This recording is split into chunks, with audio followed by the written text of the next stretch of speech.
The Scandinavian defense between GM Tiviakov and GM Anand. E4, D5, the Scandinavian.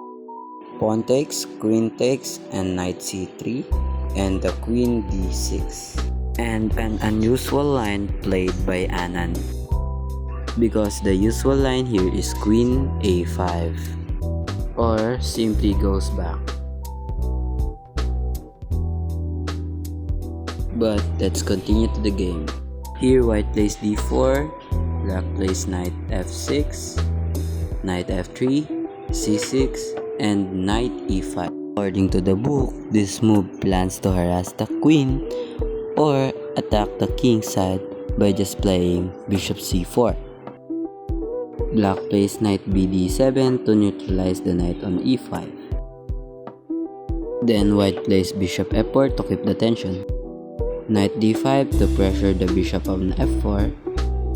Simply takes, and queen takes, and bishop e2. As you can see here, the black queen can take the g2 pawn. But what will happen? Let's see. Queen takes g2, bishop f3, queen h3, and then bishop g4. And in that way, white has slight positional advantage. Let's go back to the position.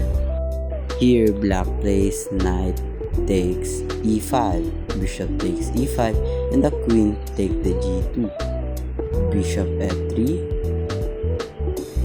and the queen can now go to g6.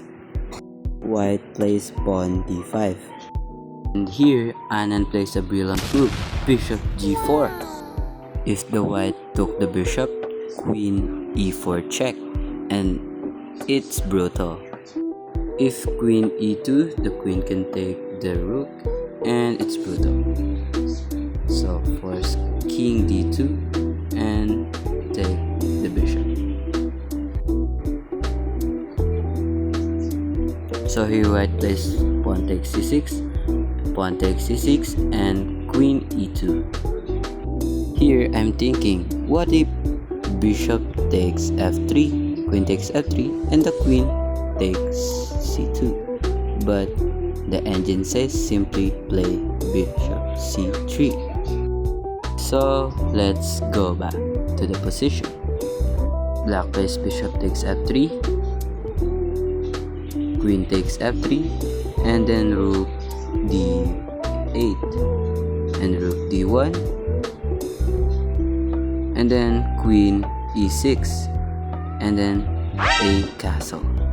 A brilliant move by Anand, because if you take, there's mate in 2.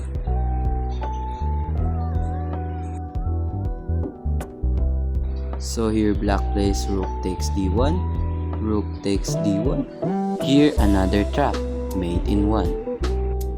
Here black plays h5, and then white plays queen d3, force queen c8 because of the mate. If here black plays f6, queen g6 check, and it's queenless for black, completely loose. And Anand plays h4 to prevent the black pawn from pushing again.